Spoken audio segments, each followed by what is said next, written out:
Queridos amigos, qué gusto que nos acompañan una vez más. Ya hemos empezado con los temas de la cuaresma y ahora vamos a hablar de un tema muy interesante. Vamos a hablar del tema la conversión del corazón. Nos acompañan Sister Yanis y Marina y vamos a estar hablando sobre, o vamos a tomar pautas sobre un video del padre Neftalí Rogel, donde él nos habla sobre este tema y vamos a ir profundizando sobre él. Sin más, bienvenidos y comenzamos al video.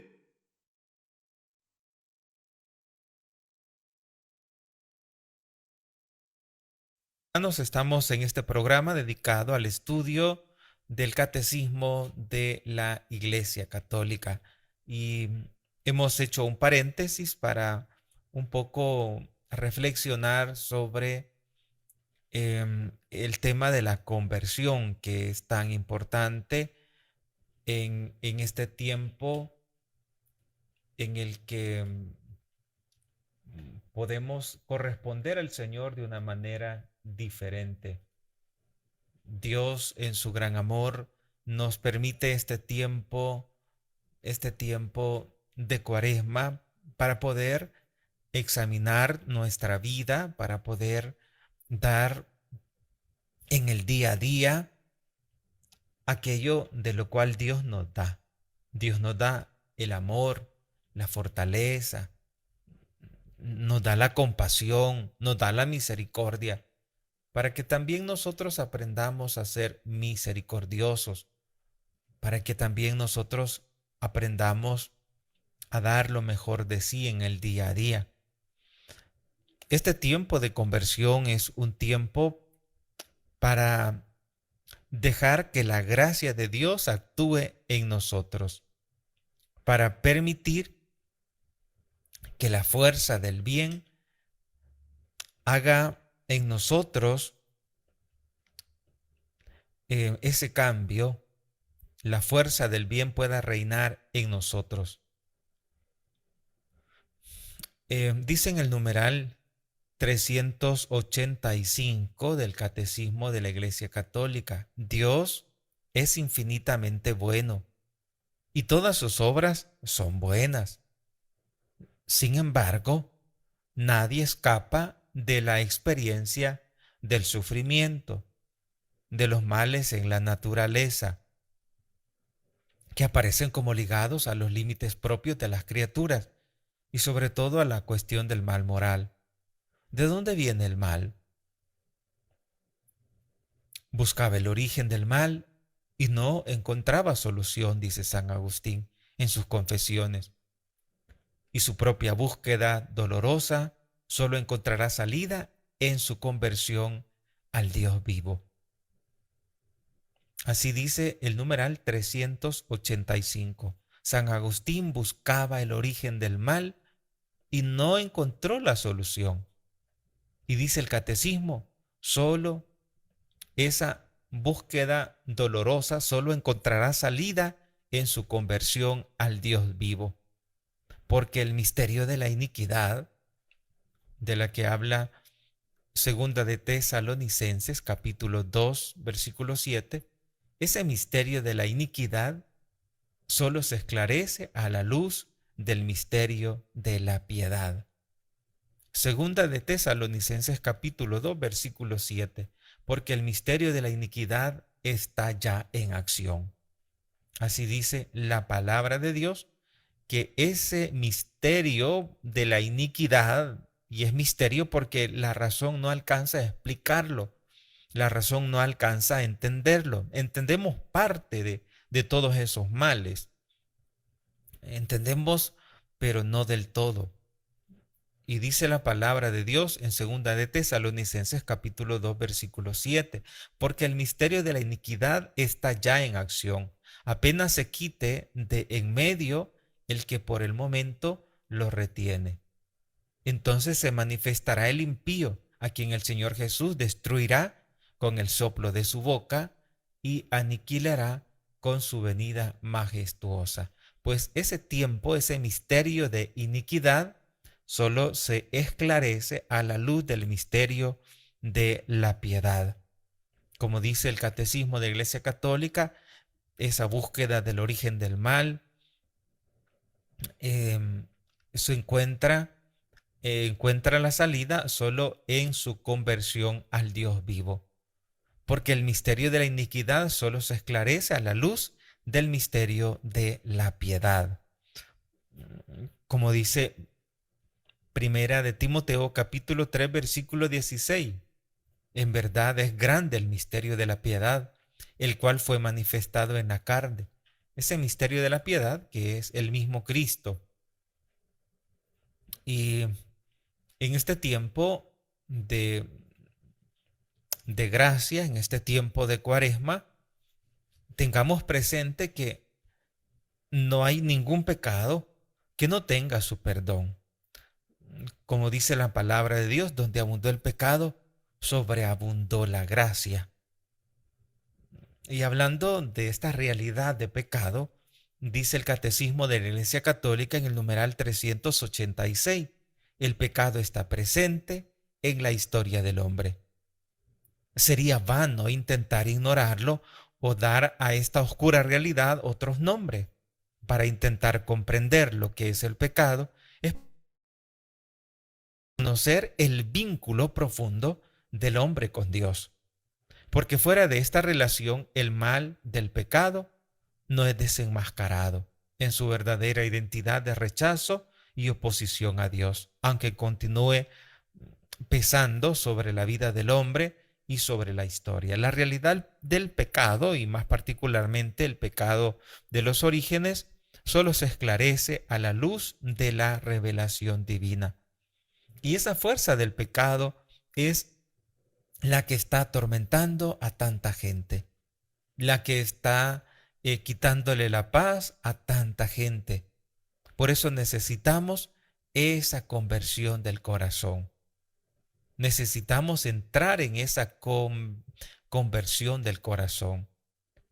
Dice el numeral 821 del Catecismo de la Iglesia Católica, para responder adecuadamente a este llamamiento, se exige una renovación permanente de la Iglesia en una fidelidad mayor a su vocación. Esta renovación es el alma del movimiento hacia la unidad. 2. La conversión del corazón para llevar una vida más pura según el Evangelio. Una vida más pura según el Evangelio. Esa conversión del corazón. Porque la infidelidad de los miembros al don de Cristo es la que causa las divisiones. 3. La oración en común, porque esta conversión del corazón y la santidad de vida, junto a las oraciones privadas y públicas por la unidad de los cristianos, debe considerarse como el alma de todo movimiento ecuménico y puede llamarse al corazón de ese ecumenismo espiritual. Y luego dice siempre en el numeral 881, para corresponder a ese llamado que el Señor nos hace de la unidad, el fraterno conocimiento recíproco, la formación ecuménica de los fieles y especialmente de los sacerdotes, el diálogo entre los teólogos y encuentros entre cristianos de diferentes iglesias y comunidades, la colaboración de los cristianos en los diferentes campos del servicio de los hombres. Todo esto implica esa conversión, pero la conversión a la cual debemos nosotros buscar y tender siempre es a la conversión del corazón, para llevar una vida cada día más pura según el Evangelio, como lo pide la iglesia, como lo pide Dios, esa necesidad de la conversión del corazón. En el numeral 1430 dice el Catecismo de la Iglesia Católica, la llamada de Jesús a la conversión, a la penitencia, mira en primer lugar a las obras exteriores, el saco y la ceniza, los ayunos y las mortificaciones. No mira en primer lugar esas obras exteriores, los ayunos y las mortificaciones, sino a la conversión del corazón, a la penitencia interior. Sin ella las obras de penitencia permanecen estériles y engañosas. Si no buscamos esa conversión de corazón, los ayunos, todas las mortificaciones, la ceniza, todo esto, dice el catecismo, permanece, las obras de penitencia permanecen estériles y engañosas.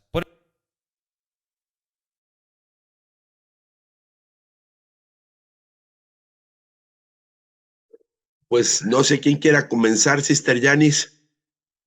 Sí, sí. Es muy interesante la búsqueda de saber por qué hay mal en el mundo. El padre dice que no tiene sentido porque nunca vamos a realizar la solución. Él dice que es misterio de iniquidad. Y tenemos nuestra lectura para Cuaresma, la lectura de la creación del hombre y la mujer y el serpiente que los tentó. Y esta es una manera de entender por qué hay mal, pero es la naturaleza. El padre habló del mal de la naturaleza y podemos verlo en la manera en que nosotros actuamos como animales uno al otro, sin amor, con mucha agresividad y violencia cuando no amamos. El amor y la voluntad libre son dones que tenemos como seres humanos, porque Dios es amor y fuimos creados en su imagen. Entonces, en vez de poder entender el mal, tenemos que admitir que tiene gran fuerza sobre nosotros. Y agradecemos a la Iglesia este tiempo de conversión, el don que es Cuaresma, donde hay tantos recursos como estas pláticas del padre Neftalí Rogel en YouTube, y las lecturas de los domingos, nuestra oración diaria, todo eso nos motiva para buscar siempre la conversión. Gracias. Ahorita que estaba escuchando la grabación, perdón, Marina, me adelanté, perdona. Pues me vino a la mente esos requisitos para la confesión. Es examen de conciencia, acto de contrición, propósito de enmienda, decir los pecados y cumplir la penitencia. Pues en sí lo que es la segunda y tercera parte, pues es básicamente ese acto de conversión, ese querer dejar esa vida de pecado, ese querer cambiar, ese querernos acercar a Dios nuestro Señor. Y por otro lado, pues es esa actitud mía de querer con obras, de querer con hechos, ser cada día mejor. También me venía a la mente, como todos ustedes saben, en estos días he estado poniendo varios videos cortos sobre el tema de la conversión del corazón. Y en alguno de esos videos un señor pues me preguntaba que cuál era el fundamento bíblico. Y me venía a la mente, claramente me vino a la mente pues el pasaje del hijo pródigo, ¿no? Y si lo analizamos en esto, pues tiene un gran fundamento, ¿no? Porque reconocer mis pecados, cuántos jornaleros en casa de mi padre vivían de esta forma y yo aquí muriéndome de hambre, me levantaré, iré hacia mi padre y le pediré perdón, ¿no? Y pide que ya no se le trate como uno más de sus hijos, sino como uno de los jornaleros. Y cómo ese ejemplo es tan gráfico, tan claro donde podemos ver esa conversión del corazón en obras. Es decir, en esos pasos que son los mismos pasos para una buena confesión, donde se da el examen de conciencia, donde se pide perdón con el acto de contrición y donde se hace el propósito del enmienda de ir a casa de mi padre. La penitencia, pues no se ve que la haga, pero sí se confiesa. Y no hay penitencia porque el mismo padre es el mismo que le dice, cámbiate de ropa y vístete de esta forma y tal, tal, tal. Pero pues ahí está claramente que ese plan de conversión, ese conversión del corazón, pues son pasos firmes, que pueden ser pasos pequeños y pasos grandes para encontrarnos con ese corazón de Dios nuestro Señor e ir enmendando ese camino. Marina. Son muchas cosas iba a comentar primero lo que decía Sister Janice de ese cambio de lo que nos habla el Padre es un cambio de visión, de perspectiva, de cómo vamos a ver nuestra vida. Y de verdad, yo creo que lo hemos dicho en los últimos 2 programas, que este tiempo de Cuaresma es el mejor tiempo para hacer ese alto y para ver hacia dónde va. ¿Pero dónde va mi corazón? Mi corazón, ¿cómo ha estado? ¿Si está dirigido hacia Dios o ha estado dirigido hacia otras cosas? Yo creo que tendremos que ir a lo esencial. Primero, como decía Sister Janice, a ver todas las gracias que nos ha dado. ¿Cuánto me ha amado Dios? A mí personalmente, ¿cómo me ha amado y cómo quiere que yo ame? ¿Cómo quiere Dios que yo lo ame? Y sobre todo, pensando en lo que decía mucho el Padre del mal, que muchas veces creemos que es un invento o que de verdad no existe, pero claro que el demonio existe y el mal existe, como lo llama como iniquidad, y me llama mucho la atención porque me da mucha pena, pero ahora trabajando con jóvenes y no tan jóvenes, que piensan que pues viviendo una vida buena, no haciendo mucho mal, más o menos, pues como que está bien, como que Dios es un Dios que está allá, y si mientras no se metan mis cosas personales o en mi vida, pues si yo me porto bien, pues me voy al cielo. Al fin que Dios quiere que sea feliz, ¿no? Y digamos, viéndolo así de primera instancia, como decía un padre que escuché esta mañana, no suena tan mal, pero es que es más profundo que eso. Yo creo que es más saber que nuestra fe es un Dios que quiere que yo ame de verdad, y amar puede muchas veces costar trabajo, puede doler, porque primero tengo que aceptar que yo soy una persona con errores, con problemas y que necesito muchísimo de Dios y que lo necesito en mi vida personal, y que si de verdad quiero purificarme y quiero cambiar, necesito a Dios.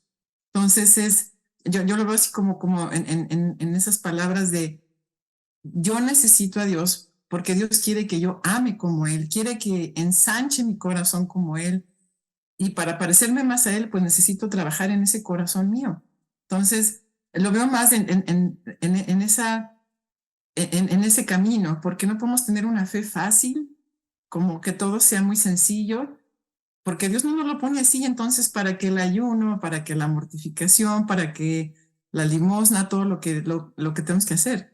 Si Dios quiere que esa conversión sea de verdad un cambio verdadero, o sea, no podemos dar la espalda al pecado porque lo tenemos, porque lo hacemos, porque todos nosotros tenemos algo hemos de alguna manera. Entonces, más bien es, como decía Jorge, darnos cuenta de lo que hemos hecho, ¿no? De cómo hemos perdido esa amistad con Dios sin darnos cuenta o dándonos cuenta, y cómo queremos volver a esa amistad con Dios, y cómo pues tenemos que pedir perdón. Y la Cuaresma es el momento, tal como el hijo pródigo, darnos cuenta de que si yo pido perdón y me arrepiento, Dios siempre me va a perdonar. Y lo primero es eso, ir y arrepentirnos de lo que hemos fallado, ir pedir perdón, que Dios siempre me va a perdonar si tengo un corazón arrepentido, ¿verdad? Eso es parte de esta Cuaresma. Y es lo que me llamó más la atención del video. Y yo creo que el ser humano quiere paz, quiere ser amado, quiere ser fuerte, ser compasivo. Todo eso que San Francisco dice, yo quiero ser así y no así. Entonces, para llegar a esta intención para lo cual fuimos creados, tenemos que realizar nuestra dependencia de Dios y que si lo hacemos sin Él, vamos a fallar. Uh-huh. A ver, Jorge. No, tú, Marina. No, pensaba mucho que lo que nos puede ayudar mucho esta cuaresma, no lo dijo el padre Rogel, pero es ver esos ejemplos. Yo hoy en la mañana, cuando Jorge propuso el tema, enseguida pensaba en tanta gente que ha tenido una vida de conversión impresionante, como San Pedro, como San Pablo. Es lindo y ya hemos tenido programas hablando solo de cómo se convirtió San Pedro, siendo una persona como nosotros, sencilla, con las preocupaciones naturales de este mundo, con su carácter fuerte, con su desconfianza en Dios, pero con un amor grande, y cómo se fue transformando. Y la conversión, digo, nos podemos hablar mucho en este programa, pero es bonito ver que se puede, que hay ejemplos a nuestro alrededor de que se puede convertir la persona que pensemos que de plano no va a poder ser, pero es muy lindo pensar en esos ejemplos también de conversión.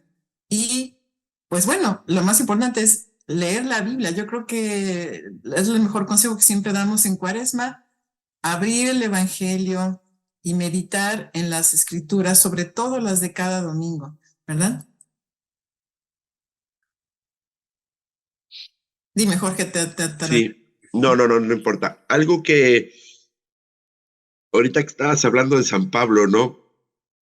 Creo que a todos nos gustaría tener una conversión tipo San Pablo, de tal forma que como dicen muchos, fuera un San Pablazo, que nos cayéramos del caballo y ya estamos profundamente enamorados de Jesucristo, ¿no? Pero la realidad de todo católico, de todo cristiano, es que siempre vamos a tener esa primera gran conversión, pero posteriormente vienen todas esas pequeñas conversiones que lamentablemente son muchísimo más difíciles y que tienen que ser una conversión constante de toda nuestra vida hasta el día que Dios decida llamarnos, ¿no? Porque siempre hay algo que podemos mejorar, siempre hay algo que podemos quitar, siempre hay una forma de dar un matiz distinto de amor a Dios nuestro Señor, de conversión de nuestro corazón, para irnos perfeccionando, ¿no? Jesucristo nos dice ser perfectos como nuestro Padre Celestial es perfecto, y eso implica todos los días tratar de ser mejor con estos pequeños momentos o estos detalles de conversión del corazón.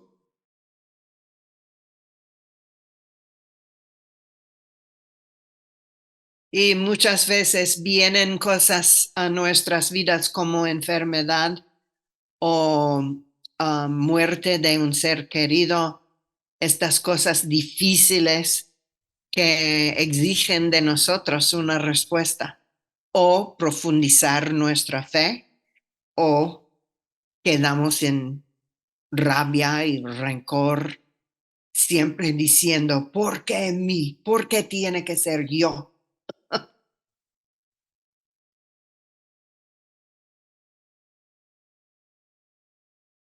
Pues es un tema que nos da para más. No sé si quieran que veamos unos 3, 5 minutos más el video Sí.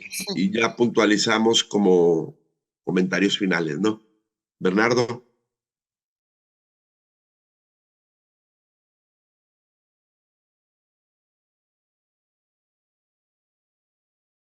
Por el contrario, la conversión interior impulsa a la expresión de esta actitud por medio de signos visibles gestos y obras de penitencia. Gestos y obras de penitencia. Y luego también hablando de esta conversión del corazón, dice el catecismo en el numeral 1856 hablando del pecado mortal. El pecado mortal ataca en nosotros el principio vital que es la caridad. Y esa conversión del corazón tiene que llevar a destruir ese pecado mortal que hay en el corazón de tantos hombres y mujeres de este tiempo. ¿Y por qué tiene que la conversión atacar primeramente el pecado mortal? Porque el pecado mortal ataca en nosotros el principio vital que es la caridad. Necesita una nueva iniciativa de la misericordia de Dios, una conversión del corazón que se realiza ordinariamente en el marco del sacramento de la reconciliación. Para poder destruir el pecado grave necesitamos ese arrepentimiento y también necesitamos el sacramento de la confesión. Decía Santo Tomás de Aquino, cuando la voluntad se dirige a una cosa de suyo contraria a la caridad, por la que estamos ordenados al fin último, cuando la voluntad se dirige a una cosa de suyo contraria a la caridad, y a la caridad es a lo que estamos ordenados, al fin último. Y cuando la voluntad se dirige al pecado,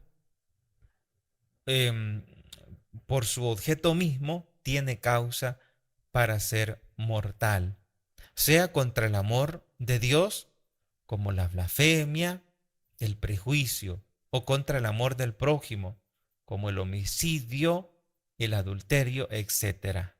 En cambio, cuando la voluntad del pecador se dirige a veces a una cosa que contiene en sí un desorden, pero que sin embargo no es contraria al amor de Dios y al prójimo, como una palabra ociosa, una risa superflua, etc. Tales pecados son veniales, dice Santo Tomás de Aquino, hablando sobre la diferencia entre el pecado mortal y el pecado venial, pero por todos los pecados tenemos que luchar, pero principalmente por el pecado mortal, porque con el pecado mortal rompemos con Dios, nos apartamos de Dios. Dios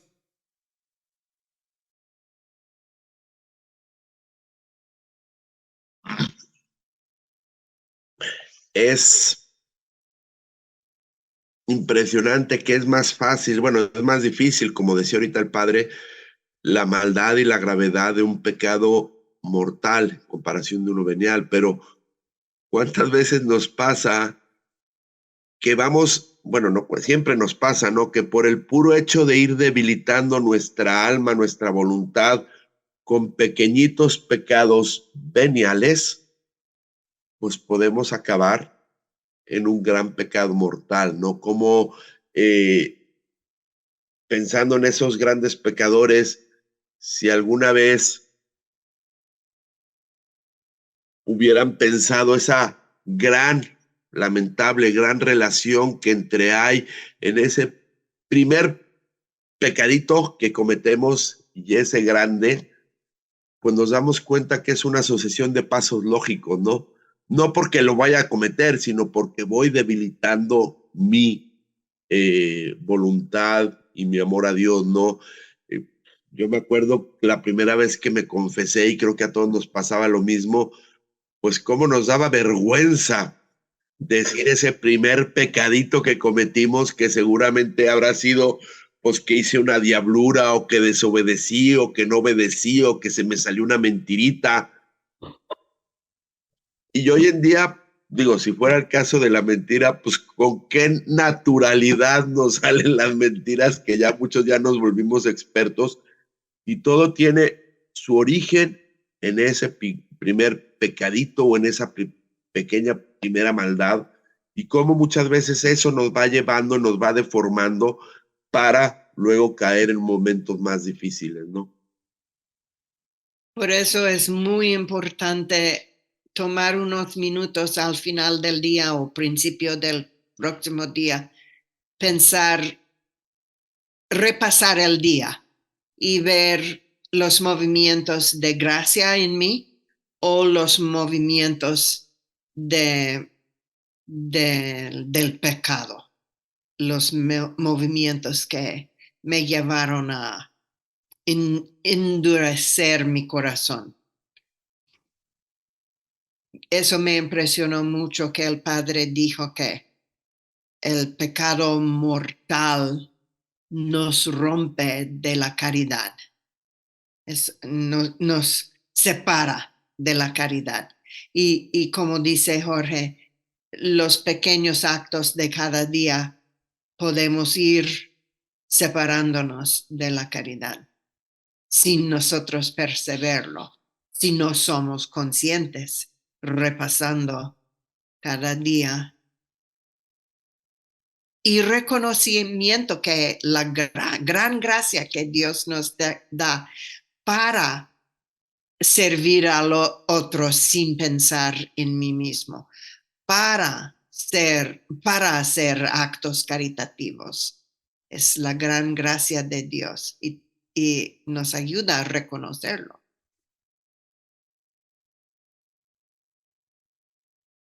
Me viene a la mente, como dice Sister Janice, a mí me ayuda mucho en las parábolas, sobre todo la que dijo Jorge del hijo pródigo, pero hay tantas que hablan de la misericordia y del amor de Dios. Estaba pensando cuando hablaba Sister Janice el pasaje de la mujer adúltera que la querían apedrear y Jesús no la juzga y simplemente dijo que tire que tire la primera piedra al que esté libre de pecado, y la fueron dejando sola y le dice, ¿dónde están los que te acusaban? Pues no están, yo tampoco te condeno, no peques más. Y digo, no es que yo me esté comparando, no, pero con ella, pero es increíble cómo Dios no está para juzgarnos y con qué miedo vamos a veces a la confesión, como si el Padre nos fuera a juzgar o como si Dios fuera a decir, pero mira, otra vez ahí viene como nuestra actitud antes de ir a la confesión, como no con esa confianza de que Dios nos va de verdad, nos va a perdonar. Pensaba en otro pasaje que siempre lo vemos antes de que los niños se confiesen en el catecismo, el de la oveja perdida, de que son las 100 ovejas y se pierde una, y el pastor deja las 99 en busca de la que se perdió. Y que dice que cuando la encuentra, la carga en sus hombros y se la lleva y hace una fiesta, llama a todos y les cuenta que recuperó a esa oveja perdida. O también otra parábola que habla de la moneda encontrada, bueno, la dracma perdida, que lo mismo es que es una mujer que tenía varias monedas y una se le pierde y barre y limpia toda su casa, prende la lámpara hasta que la encuentra, y cuando la encuentra hace una fiesta, llama a sus vecinas. Entonces, eso nos dice mucho de la misericordia y el amor de Dios, la alegría que le da de que una persona se dé cuenta de lo importante que es la amistad con Dios y de repente se arrepienta de todo eso, de todo lo que lo aleja, se libere del pecado y regrese a la casa del Padre, como el hijo pródigo. Es como para hacer una fiesta. Cada confesión es como, yo creo, como una fiesta en el cielo de la alegría de que que regresamos a esa amistad con Dios. Entonces, si lo vemos como que Jesús es un amigo y yo de verdad quiero mantenerme como su amiga, veríamos la confesión desde otro punto de vista, porque diríamos, yo quiero ir para volver primero desatarme de todo eso que me impide ser luz para los demás, para librarme de todo eso que no me deja ser vida y dar amor. Como que si me quiero librar de todo eso, lo que tengo que hacer es ir a la confesión para llenarme del perdón de Dios, perdonarme primero a mí misma, porque muchas veces no vamos a confesarnos porque nosotros mismos no nos hemos perdonado a nosotros mismos. Es reconocerlo, es reconocer eso. Yo me tengo que aceptar que caí, me perdono, digamos, y después ya voy y lo digo en voz alta al sacerdote, que solamente es un instrumento porque es a Dios mismo al que le estamos diciendo en que hemos caído y de que estamos arrepentidos. Entonces, claro que es un ejercicio de humildad inmensa, se requiere mucha valentía y mucha humildad para ir y confesar esos pecados, pero después uno se siente tan bien de haberlo hecho. Y no nada más es el sentimiento de que ya siento bonito ya, sino que realmente estamos ya libres de eso, libres de esa atadura del pecado, con la oportunidad de comenzar de nuevo. Y es muy lindo volver a comenzar de nuevo y sentir eso, sentir esa tranquilidad en el corazón. Por eso es tan importante la confesión. Me impresiona mucho, pues digo, ahorita que las he escuchado a las dos, lo que decía Sister Yanis, y el padre también, que el pecado mortal nos aparta de la caridad, y en este caso, pues la caridad misma es Dios nuestro Señor. Y lo más curioso o lo más grave es que muchas veces nos separamos inconscientemente. Y al decir inconscientemente me refiero a que, pues yo cuando voy a hacer una maldad, no estoy pensando en separarme de Dios nuestro Señor, ¿no? Tenía un gran amigo, uno de mis mejores amigos, que decía, yo no soy malo, yo no he matado a nadie, yo no he hecho esto, yo no he hecho esto, yo no he hecho esto. Yo decía, pues sí, efectivamente no has hecho esto, pero cada uno de estos hechos graves nos llevan a optar personalmente por querernos separar de Dios. No es Dios el que deja, el Dios deja que nos separemos, pero yo soy el que decido separarme de él, y eso pues es fruto de ir debilitando mi corazón. Y creo que algo que debemos de seguir trabajando más pues es ir volviendo a ese origen, que es querer convertir diariamente mi corazón a Dios nuestro Señor. Yo creo que podemos ir concluyendo. Es un tema bastante interesante. Ojalá la próxima semana podamos continuar con él. Y pues sin más, queridos amigos, les agradecemos muchísimo. Sister Yanis, Marina, gracias por acompañarnos y nos vemos la próxima semana. Que Dios los bendiga.